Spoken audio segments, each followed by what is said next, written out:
Here at Romer Labs, we can't stop talking about mycotoxins. If you can't stop listening about mycotoxins, then you're in the right place. This is the Mycotoxin Minute. Let's do a little thought experiment. Imagine, if you will, a world in which our usual suspects, Afla, Don, Zon, Foom, Oda, T2, and HT2 were locked up behind bars. Would we be out of a job? Well, not exactly.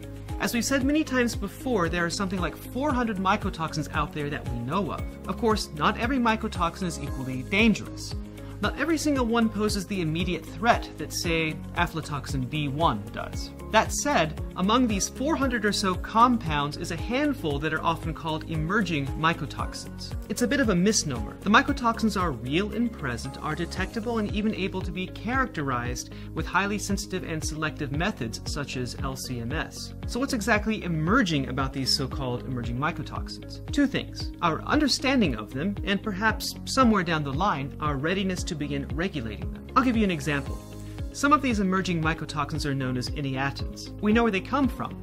Eniatins come from species of Fusarium, like so many other toxins, such as deoxynivalenol and fumonazine. We know some of the effects that eniatins can have.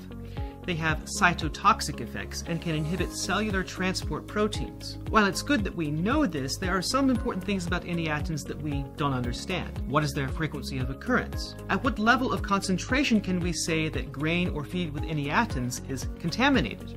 In other words, how do we define thresholds? The short answer is that there's not yet much of a consensus.